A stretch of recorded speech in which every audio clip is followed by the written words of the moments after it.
Okay,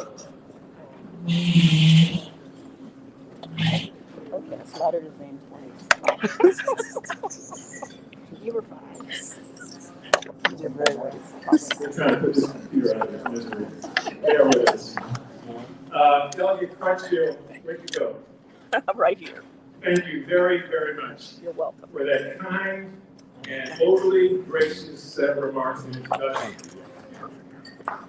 I have to say, with an introduction like that, I can't wait to hear what I'm going to say either. I learned long ago in giving comments that speeches and remarks don't have to be eternal to be unforgettable. So I've decided that no matter how long it takes, I will be brief. Get that around 12 noon today. Okay, let's wake up all the way. Thanks, Joe. Let's just do me a favor and have a moment of reaffirmation. I'm going to need everybody to help me out with this before I formally thank Daryl and all the others who've invited me. So what I need all of us to do in this breakfast is that whoever's closest to us, take the hand of one person and look them in the eye. It's okay. It's cold. It's still social distance. Oh, come on, you can do this. Joe can do it all the time. Hold their hand. That's right. That's one of the answers. Say, hello, neighbor. Hello, neighbor. Hello, friend. Hello, friend. God has brought us through thick and thin. And to our cause, we must be true. But I can't help it. If I look better than you.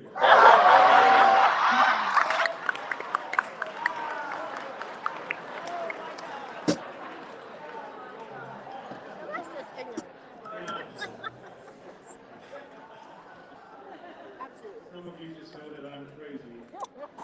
Or in the words of that great philosopher Sly Stone, thank you for letting me be myself again. Good morning, everybody. I am particularly happy to be here for the Legislative Black Caucus of Maryland. It is an honor, a real honor, and it is a special honor to have been invited by Delegate Darrell Barnes, the chair of this caucus, and to have an opportunity to address you today. I want to thank him again, Mr. Chair. And thanks to your sidekick, Melissa Wells, and to Jules, who was here earlier trying to help save the computer, president of the Maryland Black Caucus Foundation. Jules, thank you also as well. I'd be remiss if I didn't call the name of Stephanie Hall. I understand she's doing the real work day in and day out at the grunt work. So Stephanie, thank you again as well. And to the honorees this morning, so many wonderful and truthful things will be said about you in just a little bit. But because we're out of order, I just want to say a couple of things now. The United Communities Against Poverty Community Action Agency for Prince George's County, I salute you as others will in just a few moments. You are doing God's work.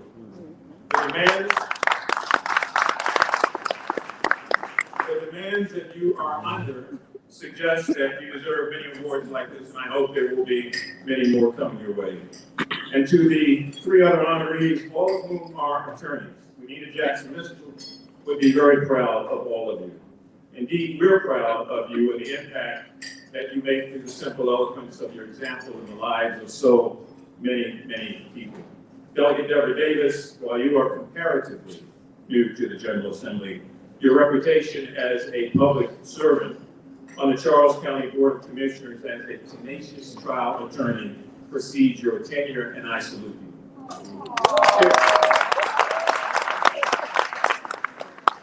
Well, it's true. And your intelligence is only seated by your beauty. So that's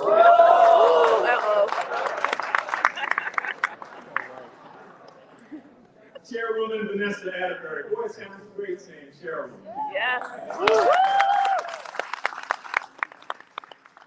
congratulations on your new role. Too oftentimes, leadership skills or even the brightest lights in the room are not always recognized at once.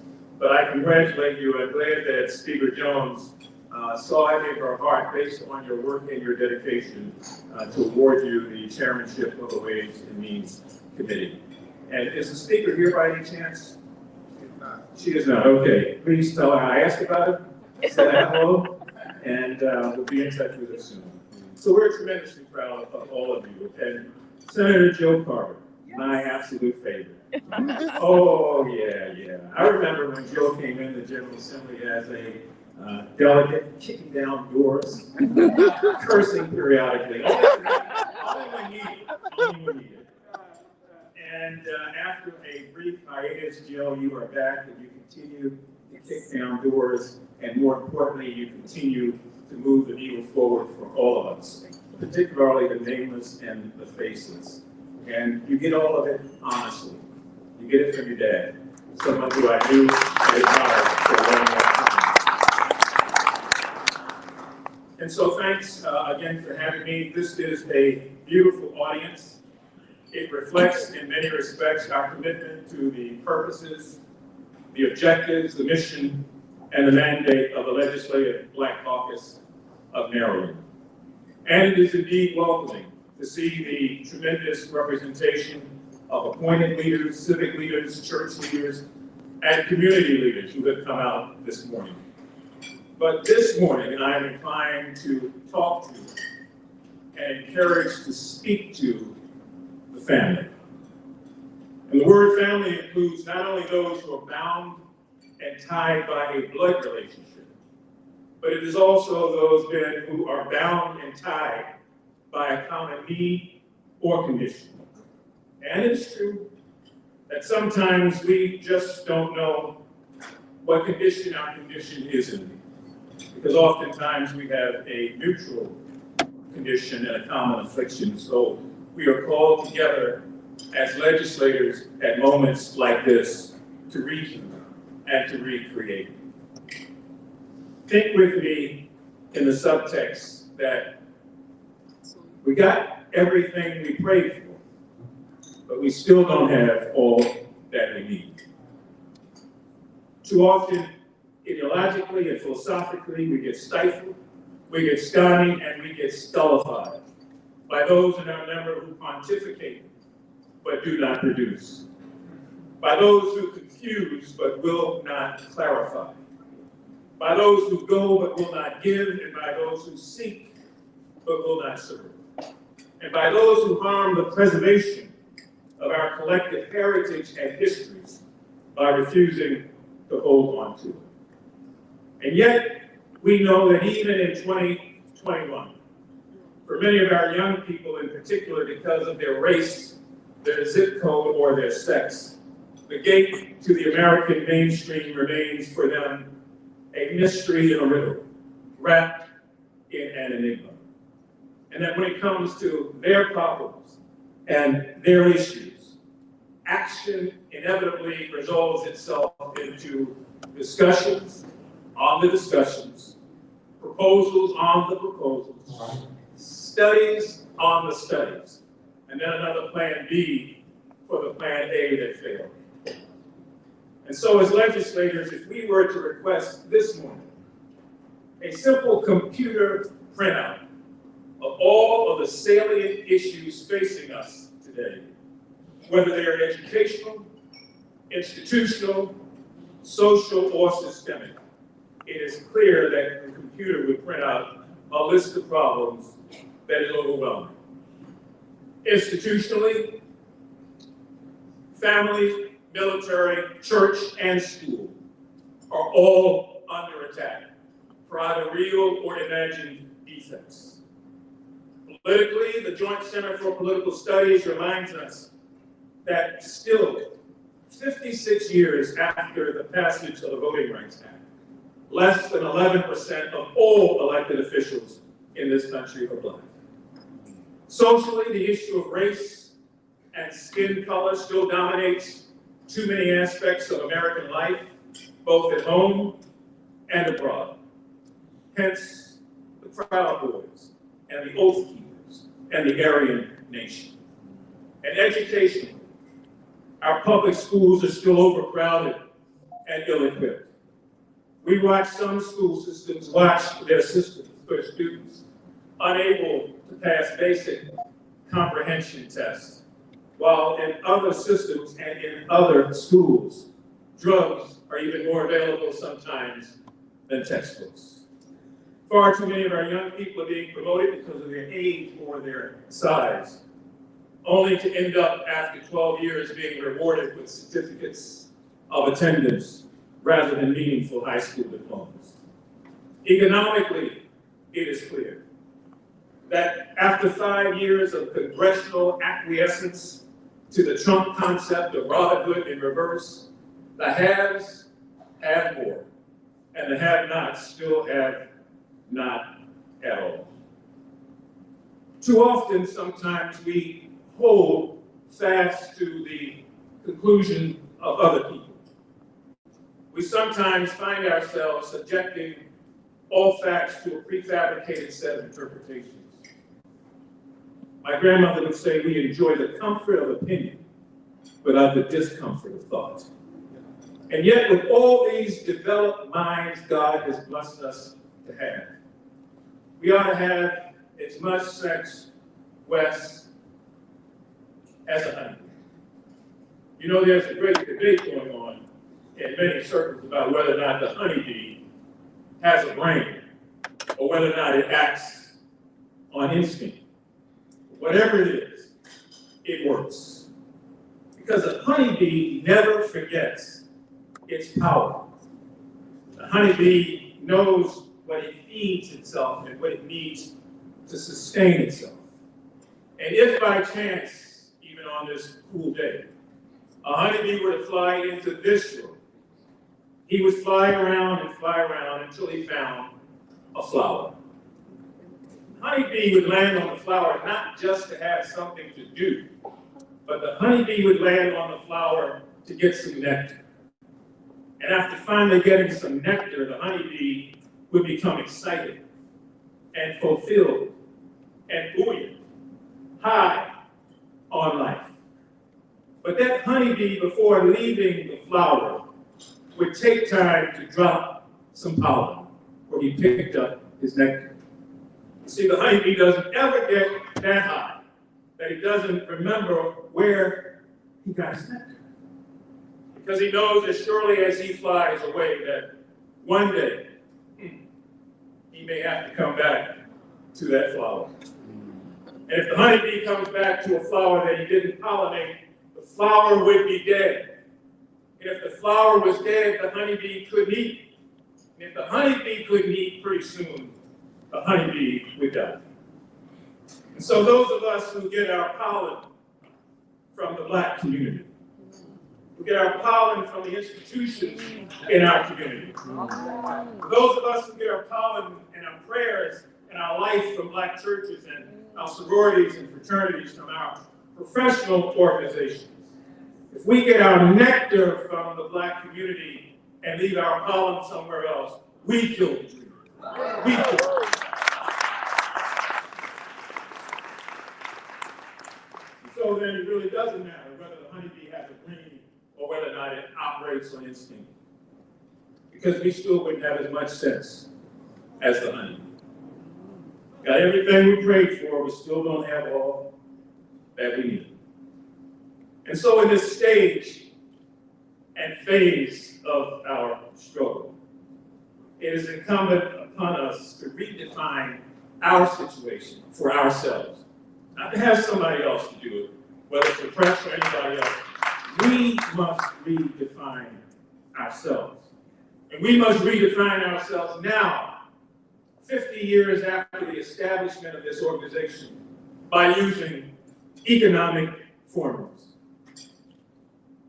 For the last 50 years, we've concentrated our efforts on the public sector to make our case, through elections and through ballots, and were we ever successful? Look around at the membership of this caucus, and you can see that it was a valiant battle for those 50 years with great successes. The Legislative Black Caucus of Maryland and the Congressional Black Caucus both beginning at the same time and celebrating this year together. 50 years of existence have successfully rewritten the political narrative across Maryland and across the nation. This caucus has set the example for state caucuses everywhere. You hold the speakership, you hold chairmanships, and now the national has got the ways and the means to do something about it. You are to be congratulated and recognized.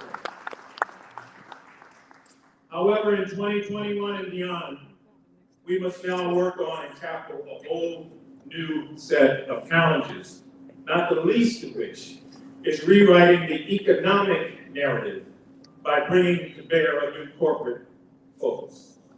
We must focus anew on corporate America to get the respect and the cooperation in helping to save our communities and in helping to save the dignity of the people in those communities. Some of those corporations and big businesses are eager to work with us. We appreciate that. But others insult us by acting like the old way of doing business is still the right way. Buying pages in our Men's Day program at church, or showing up at our conventions in suites and booths, represents corporate generosity. We want corporate reciprocity. And because we pay our fair share of taxes, we have a right to our fair share of an $800 billion public economy, tax dollars, and state appropriations. But because we are also determined not to put all of our eggs in one basket, we must also focus on a $3 to $4 trillion private economy that is immediately vulnerable to our disciplined appetites and our consumer dollars. So we must use our dollars to fight for dollars. The historic one-way trade relationships must end, and we must define those relationships and our existence based on a functional definition. Redefinition. What is the ghetto by virtue of economic formula and redefinition? The ghetto, Mr. Congressman, is a vast area of trade deficit and talent surplus. What then is a slum? Using the economic definition, a slum is any area without a circular flow of capital. In one case, the patient has a clot. In the other case, the patient suffers from anemia, but in both cases, the patient dies. This is a business breakfast, so before I take my seat, let me talk for just a few minutes about business, economics, reciprocity, and opportunity in the community and the economy that I know best. The African American economy is like an unexplored treasure chest in the bottom of a wrecked ship that must now be opened, inspected, and liberated. So what does this nation within a nation represent? How? It represents 40 to 45 million Black people, the largest body of Africans anywhere in the world other than Nigeria. It represents unparalleled political power, enough voting strength to make and break presidents.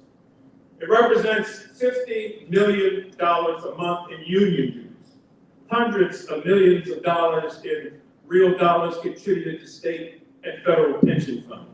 It represents billions of dollars paid in local and state and federal taxes. It represents a $200 billion a year aggregated income, plus spending power that goes off into multiples. It represents an English-speaking consumer market that is immediately accessible. It represents the most educated minds, the best trained labor force of any industrialized nation in the world. It is a link and a bridge to the markets of other non-white developing economies. And yet this world-trained labor market is still underutilized and still underemployed. And this huge consumer investment by us into the private sector is not being reinvested by corporate America to develop the economic institutions of our communities. That is a classic case of restraint of trade. Corporate America must stop boycotting black businesses, black lawyers, black CPAs, black banks, black media, and black institutions. Stop the boycott, but be ready to be boycotted. A fair and equitable return on our dollar is a simple demand. Jobs are not enough. Hear me. Jobs are not enough. Full employment was never the legitimate goal of the liberation movement. It was never the goal of the civil rights movement. Full employment was not our goal. Full development was our goal. In slavery, we had full employment. Everybody had a job. In full development, employment is inherent. But in full employment, full development is not inherent. We're in a new stage of our struggle. Moderates, progressives, activists, revolutionaries. We've got to find the nexus that allows all of us to work together without giving up the principles that we stand for. Struggles change stages and phases. And if there's any one thing about a struggle that you must deal with, it is the dimension of timing. Don't get caught answering questions that nobody's asking, because then you're dealing with the right thing at the wrong time.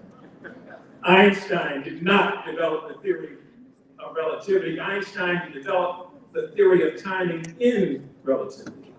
Any would-be activist in this year, any business person or academic must realize the value of timing. So we're in a building phase, which requires an acute political sensitivity among all of us.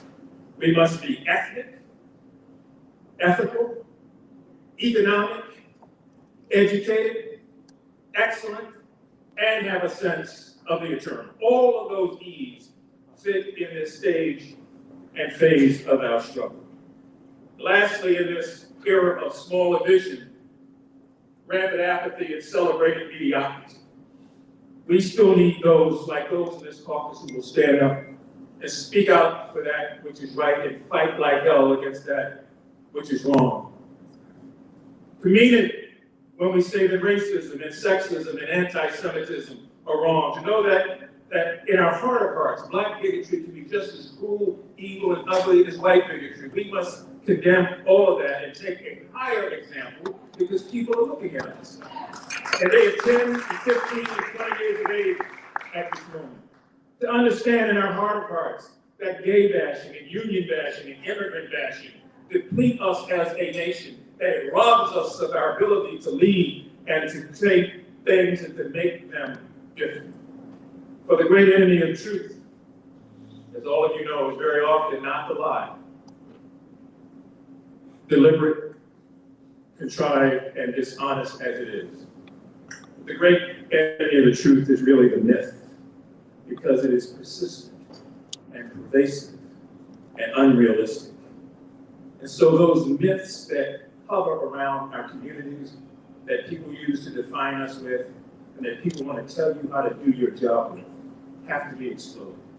And that's why I want to thank the men and women of this caucus who for 50 years have been destroying the myths, establishing the record, and making all of us so very proud because of your work, your sacrifice, your leadership, and your dedication to service. But future generations, as they will, look back through the telescope of history and look back at this day and this caucus. We want them to be able to say that on the issues of substance so dear to our people, that you did not waver, that you did not shirk your responsibilities, that you did not flinch, that you stood tall to work for generations that are still yet unborn, those who we will never see, where Elijah would often say, those that represent the messages that we send to a future that we will never be a part of. So I'm here today just to say thank you, and to let you know there are a lot of nameless and faceless people all over this state that also say thank you. That their children who don't know about this cause or this organization but will grow one day to say thank you. As they commemorate the things in their history that made a difference, the work of the Legislative Black Caucus of Maryland will be at the forefront. Thank you all very, very much.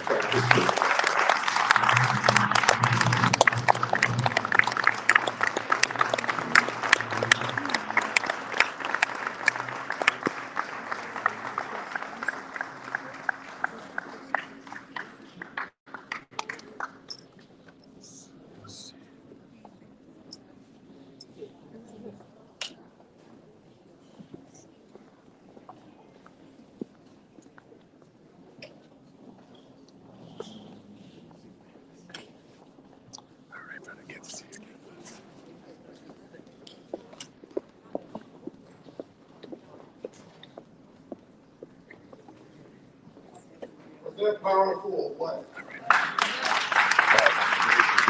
Is that moving or what? Listen, Congressman has to leave, but I would like the honorees of today to come up so we can get a picture with the Congressman before he has to leave. And then we're going to go through the award ceremony. Thank you.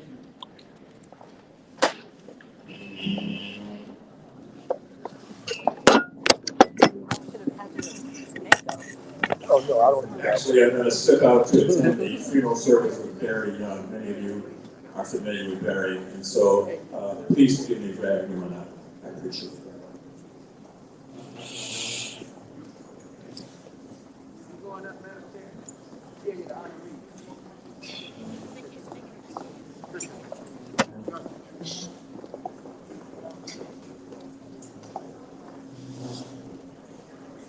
Okay.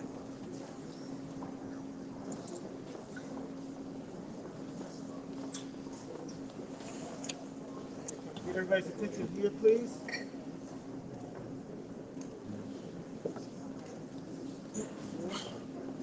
And last one here.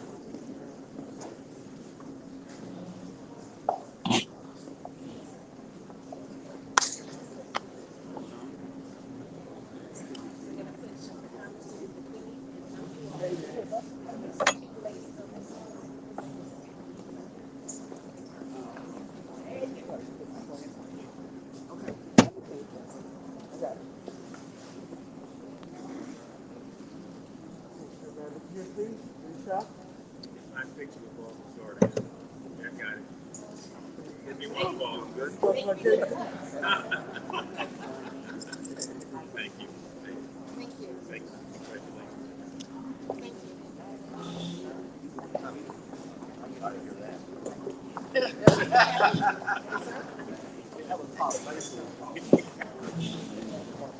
Now is the moment that would have happened before, but we're happiest right now, which is to celebrate the honorees. We have a distinguished set of individuals who are being honored this year, and we want to take that moment to celebrate them and thank them for all that they do. So I am Jules, the president of the Maryland Black Caucus Foundation, and it is always an esteemed privilege and pleasure to be able to come before you for this acknowledgement. So the first award that we are going to recognize this morning, and what I've asked is for Delegate Barnes to come and just speak from the heart about why he thought it was imperative that we honor these specific individuals today. And so the first awardee is the Community Service Award, and that is awarded to the United Communities Against Poverty. And so I'm sure that she will bring some Harrison and Harriet. Get it right, Harriet. Come on. And you got to hear some wonderful words. Stay right here. And you can hear some wonderful words from Delegate Barnes about why he thought it was so important for UCAP to receive this award today. Delegate Barnes? Let me just say that it was important for them to receive this award simply because of the outstanding work that they do in the community. Rashida has been someone that has been on the front lines making a difference within Prince George's County. without little or no recognition. And I just felt it important enough that on this day, that she be awarded from the Maryland Black Caucus Foundation the Outstanding Community Service Award to you, Captain, my friend, Rashida Jameson. Yeah.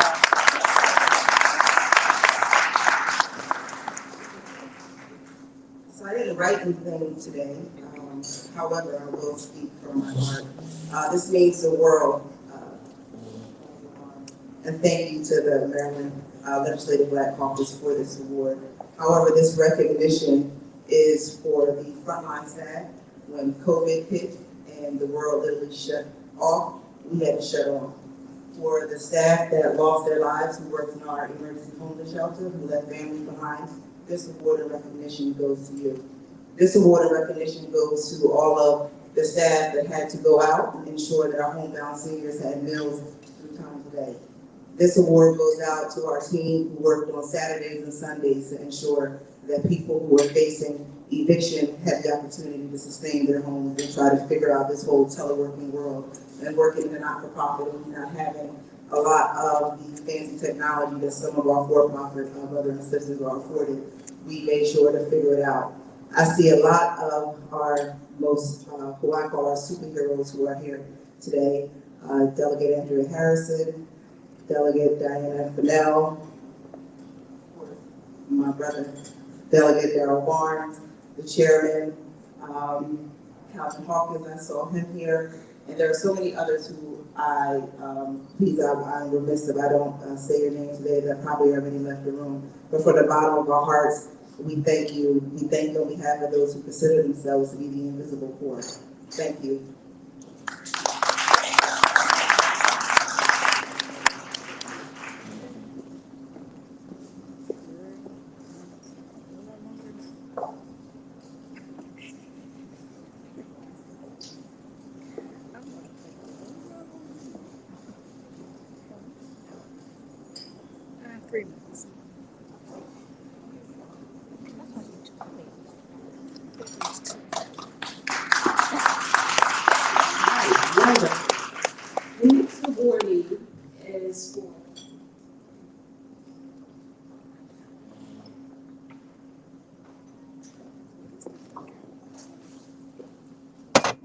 The next awardee is for none other than Delegate of the Year. And the Delegate of the Year is Delegate Deborah Davis.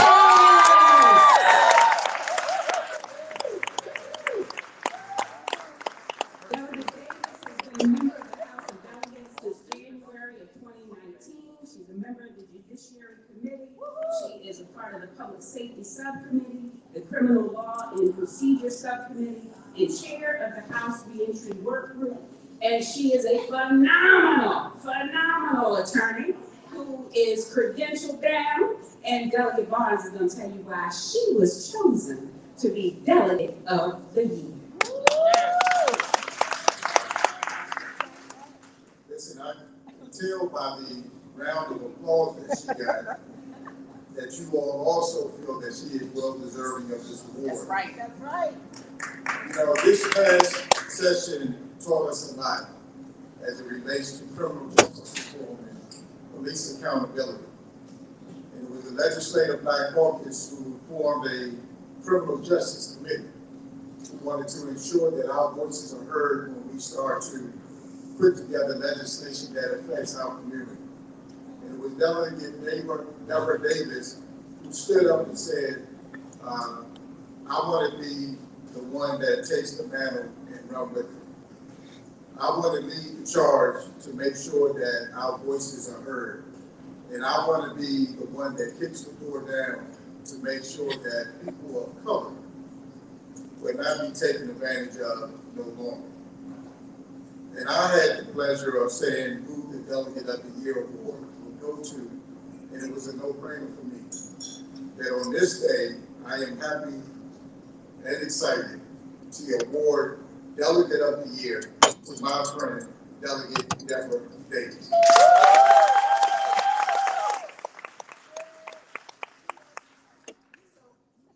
Thank you guys. I did prepare remarks. for that kind introduction. Greetings, colleagues, and guests. What a great time to be a member of the Maryland General Assembly. What a great time to be a member of the largest legislative Black caucus in the nation. What a great time to be under the leadership of Maryland's first African-American speaker, Speaker Adrienne Jones, and her bold Black agenda. Under this leadership, we made great strides last session addressing systemic racism in Maryland. We passed sweeping police reform, making Maryland safer for all Marylanders. We set the standard for others across the country, and for that, we all deserve a round of applause. My passion for police reform and criminal justice spans over 40 years. I know I don't look it. I was a college student in 1978 when Terrence Johnson had a deadly encounter with the police that changed the trajectory of his entire family's life and mine. I sat on the police reform task force over 20 years ago in the height of increasing police misconduct and mistrust. So when this opportunity arose, at this time, in this space, in the middle of the national movement, it was personal. If not now, then never. Passing meaningful legislation was not easy. I want you guys to know. Until the last day, the last vote, we were worried we would not meet the challenge of the moment. Thanks, Chairman Barnes, Speaker Jones, and colleagues for trusting me during this critical time. We all know that radical change is not a solo act. It takes great leadership. I'd like to give a special shout out to a group of lawyer legislators that make up the Criminal Law Subcommittee of the Legislative Black Caucus, who I affectionately refer to as the Good Trouble Crew. Senators Joe Carver, Senator Charles Sidnor, former delegate, now U.S. Attorney Eric Barron, Delegate Sandy Bartlett, Delegate Charlotte Crutchfield, Delegate Monica Fisher, and Delegate Stephanie Smith. This crew was instrumental with bringing the Black Caucus priorities around police reform into fruition, and they did an awesome job. We worked with the ACLU and over 60 advocacy groups across the state over the interim to draft legislation. And I gotta give a shout out to Leaders of a Beautiful Struggle, Davon Love. Thank you so much for being in the trenches with us. All right. Moving forward, Zora Neale Hurston once said, if you are silent about your pain, it will kill you and save you life. I challenge each of you to continue to face systemic racism head on. Legislators, make it your job to ask the difficult questions in committee. It's not judiciary's lift, it's all of our lift. Does the bill perpetuate systemic racism? Does it contribute to the oppression of Black and brown and poor people? If the answer is yes, shut it down. As my mom would say, no ifs, ands, or buts. No need to go further. Until the criminal justice system works for all, resist the urge to increase fines and fees and penalties that only enforce against some, giving Maryland the distinction of incarcerating more Black and brown men between the ages of 18 and 25 than anywhere else in the nation. Maryland. As we work to chip away at systemic racism, we must also stop passing laws that contribute to our own oppression. For these and so many other reasons, I'm encouraged by the trust and I'm honored by your recognition. Thank you.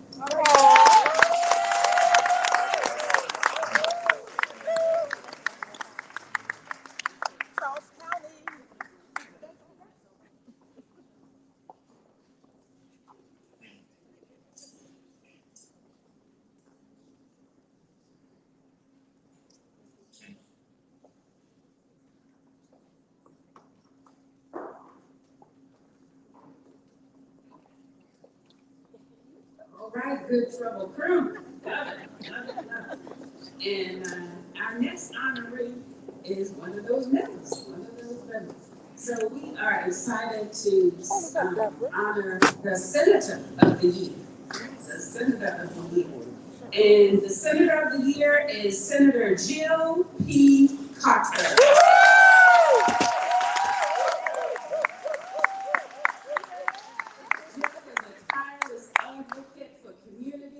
And young people, and she has a phenomenal track record of being in the trenches and doing the hard work. And so let us hear from Delegate Barnes why she was selected to be Senator of the Year. Delegate? Just like Delegate Deborah Davis, this was a no-brainer for me.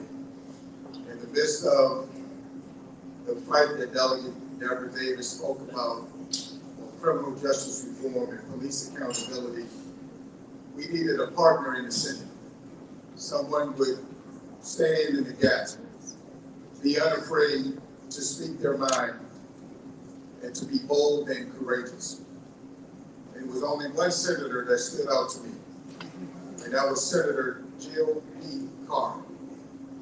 And I've had the opportunity, when I first got elected, 2014, it was a bill that I was trying to pass in the House when Delegate Carter was a delegate. She sat in the office with Delegate Kirk Anderson. And I remember going in that office trying to plead my case for Nessa, saying, hey, would you support me?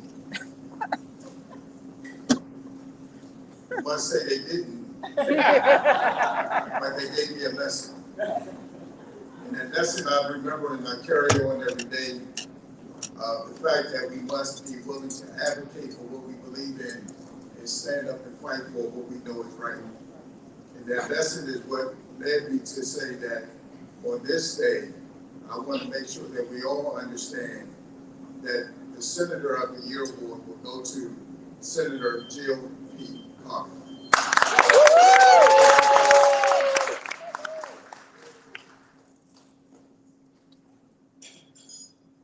Thank you. I know that the hour is growing late, and so I will adopt by reference all of the comments by my colleague and sister in the struggle, Delegate Deborah Davis. I want to thank the board of the Black Caucus, the chair, Joe Barnes, and all of my colleagues for this honor. I was raised to believe that no matter how many degrees you achieve, whatever position you are placed in, if you are not using your blessings and your opportunities for the advancement of your people, they are absolutely worthless. And so I've been very intentional to use my career as a lawyer and as a legislator to fight for justice and equity for my people. And so now, Chair Barnes, my efforts have gone largely unrewarded and have too often I've been shunned by legislative leadership and many colleagues, merely because of my deeply heartfelt advocacy in a space where our elevation and priorities have been largely ignored. This is why I'm grateful to be recognized today by the Legislative Black Caucus for my advocacy around long overdue police reform legislation, that we have finally achieved some results after over more than a decade I've been in the struggle legislatively, Delegate Davis. Long before George Floyd, even before the extrajudicial killing of Freddie Gray, I was able to pass a bill for Christopher Brown, but even then, the legislative climate was very resistant to the idea that every 28 hours in America, a Black man, woman, or child was killed at the hands of law enforcement. And so Freddie Gray gave rise to the Baltimore uprising and the current consent decree between the Baltimore Police Department and the Department of Justice. But even with Freddie Gray's death, and even with the 500 others that the ACLU has documented, the legislature wasn't ready to move until this year. I'm grateful for the work that we've done together. And I also had planned and still plan to give a shout out to the Good Trouble Group. I'm thankful for our Wednesday morning meetings under the leadership of Delegate Chair Deborah Davis, Senator Charles Sidnor, former Delegate Eric Barron, Delegate Charlotte Crutchfield. Thank you for the readers. I'm trying to get along without them. Delegate Sandy Bartlett, Delegate Stephanie Smith, and Juanita Fisher. And wow, I have to say wow, because it's hard for me to fathom that so many sisters, I have so many sisters now in the Maryland General Assembly. For so many years, I was the lone Black woman lawyer on the House Judiciary Committee and in the House of Delegates. And now we see what working together we're able to do. It's truly, truly amazing that we have the support system that we have. Until now, I've never experienced that type of camaraderie or the type of love that we've developed between us. And we know that love is the driver for everything that we will accomplish. I also want to give a shout out to Delegate Gabriel Acevedo for his tenacity and persistence with respect to passing Anton's Law.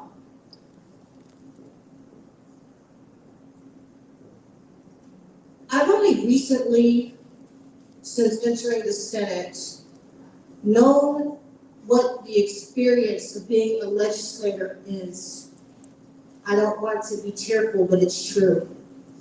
From 2003 to 2016, as I served as a member of the House of Delegates, I was never permitted to be a legislator. I was ostracized because of my deeply held passion to advocate for my people in a space that was resistant to them. And so I've always spoken my truth, and I've always been forced to stand up to political powerful forces, often finding adversity from those that should be allies, even members within my own party. Let my experience be an example to live your truth. Sometimes it'll be lonely, sometimes it'll be painful, but please draw strength from our ancestors, as I do. As Kweisi Mfume mentioned, my father gave his life for the freedom of our people, and I draw my strength and courage and fortitude from him. I draw my principle, my good character, and manners. Some of you will say she didn't do a very good job, from my mother, Joe Carver. And finally, I want to mention a woman that really rarely ever gets mentioned. Her name is Lena K. Lee. She was the first ever Black woman attorney elected to the Maryland General Assembly. And you think we or I had it hard, trust and believe she had it a lot harder. And because of her work, we are able now to prevail. But Lena K. Lee said, hey, they wouldn't let me get any bills passed either. So it wasn't what I passed, it was what I killed. I used my power to kill those things.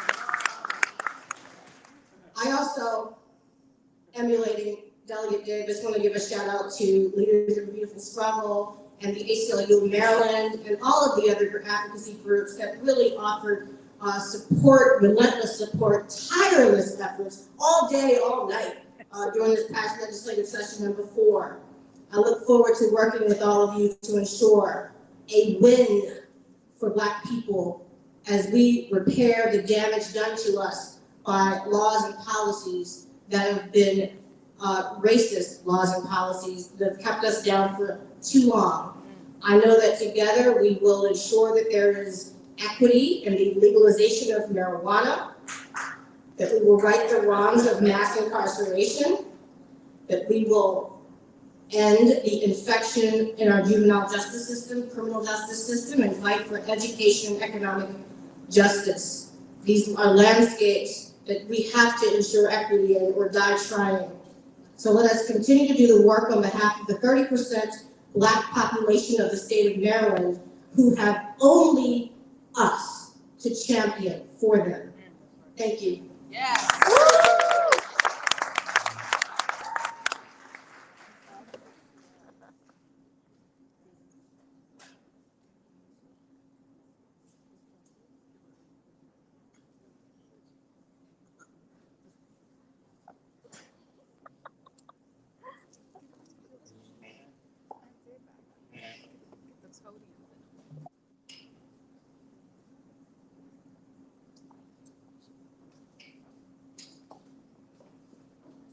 And you can see the caliber of the individuals that have been selected for the awards this year. And we have one more. We have one more.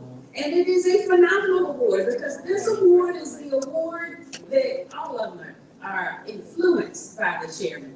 But this one actually has his name. It's called the Chairman's Award. And every year, the chairman of the caucus selects one individual who they think has phenomenal qualities, who's done an amazing job in the legislature, and that they want to make sure receives their due before their colleagues. And so this year, the Chairman's Award goes to Delegate Vanessa Atterbury.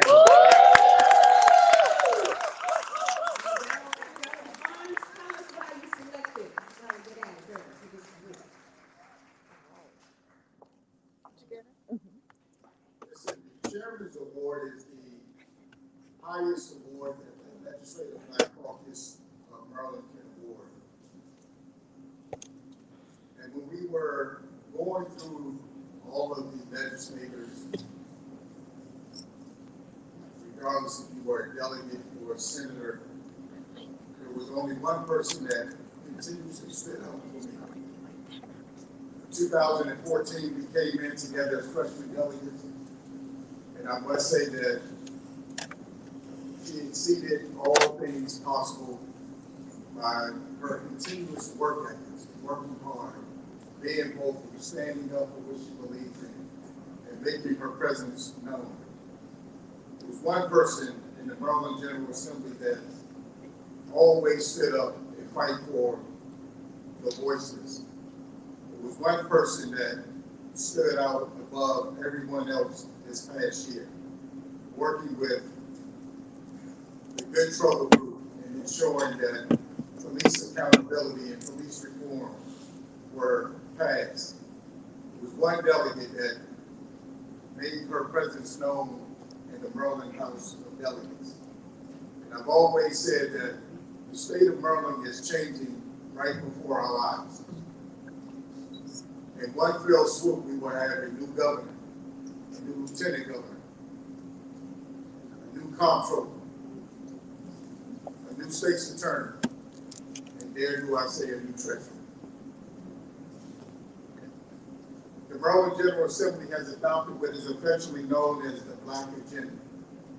And this Black Agenda, I must give kudos to our Speaker of the House, who is now being bold and courageous in ensuring that Black leadership in the House of Delegates is recognized. But we will now have a Black chairman in economic matters, a Black chairman now in Ways and Means. The landscape of Annapolis is changing rapidly. For the first time in 438 sessions, we have a Black speaker. We have a Black president pro tem. And there do I say, we have a Black woman who is now chairman of the board, and my friend, Delegate Vanessa Atterbury.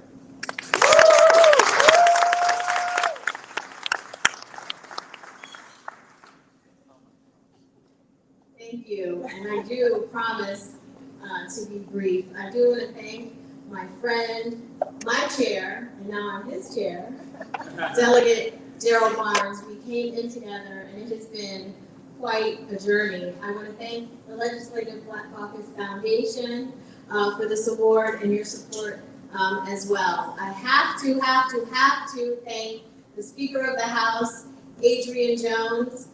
When I was first elected in 2014, we had legislation related to police reform that came in every year. Some avoided the Judiciary Committee. I asked to serve on the Judiciary Committee. As an attorney, as an African-American woman, I thought it was important. It wasn't until we had Speaker Adrian Jones that made police reform and accountability a priority. And so I have to thank her, and I have to thank her for appointing me chair of the Police Reform and Accountability Work Group. Now, I was known in Annapolis catalyst to speak up for children. I was known to speak up for women. I was known to speak up for gun violence. And so I'm sure some wondered, how is this individual appointed chair of the Police Reform and Accountability Work Group? Well, I'll tell you what. I'm a mother of 3 beautiful Black children, a 10-year-old son, an 8-year-old son, and a beautiful girl who's 6, but she's really 36. And every day I carry with me, as all of you do, I worry about my children. I worry about how my oldest will be perceived out in the world. At only the little age of 9, he's big for his age, he's incredibly athletic, and he's wickedly smart, and he will be misconceived and not understand the situation. And I worry about that. I worry about my brother. I'm a sister. I'm a daughter. My parents are here. And through the course of working on police reform and accountability, I learned of the things that happened to my brother and to my father. So I want to thank my family who's here, who supported me, Knowlton Atterbury, Rosalind Atterbury, an educator, my father, who provides workforce development, putting our people to work across the country, and in particular here in Prince George's County and Baltimore City, providing services so people can be productive, so our community can be productive and get back on their feet and take care of their families. I stand here, I want to thank my great-grandmother who passed away at the young age of 105 after voting for President Obama. I carried with me her, I carried with me my great-uncle, Monsignor James Patrick Robinson out of Detroit, Michigan, who used to call me throughout college and law school and after I got elected. He was an activist. He was a priest, but he was an activist. He was an activist for his people, and he would call me and he would say, "You're doing it. You come from a long line of strong Black women, and you're going to keep doing it." And I would say, "Thank you, Uncle Sonny." So I carry all of that with me. Of course, I have to thank the Black Caucus. I want to thank my committee member, Deb Davis, who fought for what she believed was right and didn't give up in committee. And I have to let you know, one of the first calls I received after I was appointed was from our chair, Delegate Barnes, to make sure that I understood the Black Caucus's priorities. He might have been kind of quiet on the work group, he served on the work group, but he was constantly in touch with me via text or calls to make sure that I understood and was clear about the message and that I knew where the Black Caucus's priorities were going to be. So I'm proud to have played a major role in the sweeping reform that we did. It was not a step, it was a major leap in the right direction. I like to say that even Whoopi Goldberg said that all of the states across the country need to follow Maryland's lead, what we did here. I also want to thank my significant other, Michael Brooks, who is here, my photographer, who just listened for a year of my conversations about police reform, listened to me on Zoom, listened to the Senate hearings, losing my mind about what was happening, so I have to thank him as well. Lastly, thank you to all the Black Caucus members for all of your support throughout this process, and all of the other individuals in the General Assembly for your support. Thank you.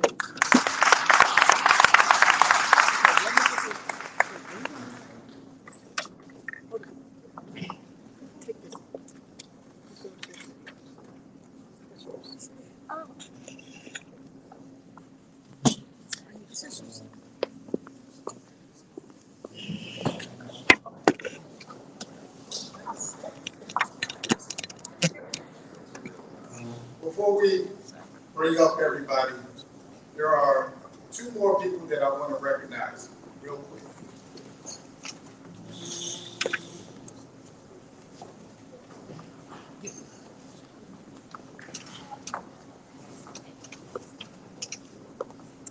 I want to bring up Delegate Ben Brooks. The president of the Black Caucus Foundation, Jules.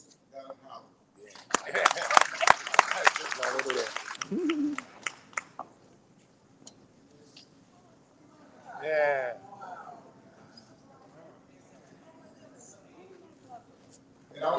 honorees to a special recognition simply because of their tireless work within the Black Caucus.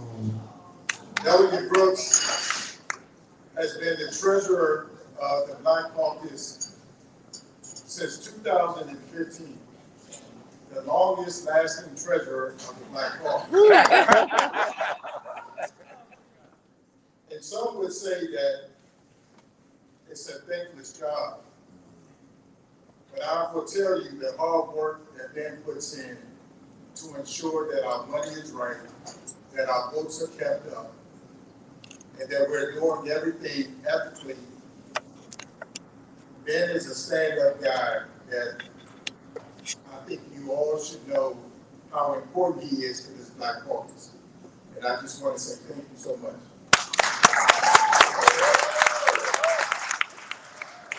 Jules, down in Howard, what can I say? When I first came into the legislature back in 2014, I've gone through Delegate Barbara Robinson as chairwoman, Delegate Cheryl Glenn as chairwoman, and I just remember the battles and the fights and you name it with the Black Caucus and the Black Caucus Foundation. But it was under your leadership that you brought everybody together and kept cool heads together. It was under your leadership that we are now celebrating 50 years of the Black Caucus and 25 years as the Black Caucus Foundation. It is your leadership that has now put forth the Black Caucus Foundation in this wonderful weekend where we have raised close to $350,000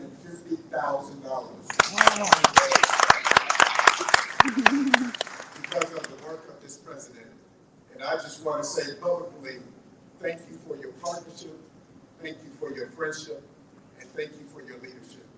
So thank you guys for everything.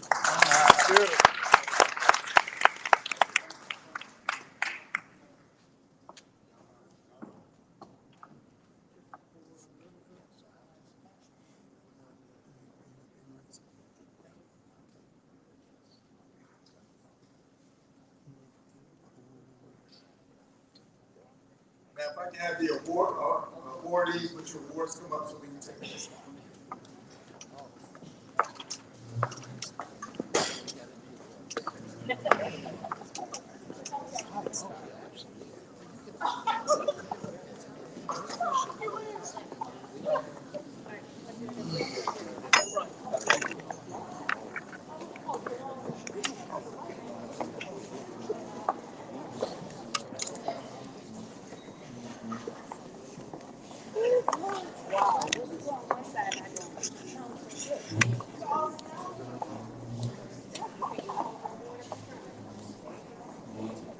Where's Jill?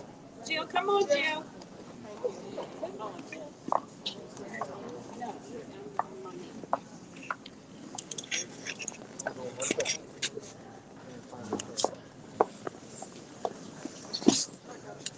Okay, folks, give me 15 seconds to do what you got to do. Hold on. Give me a break here.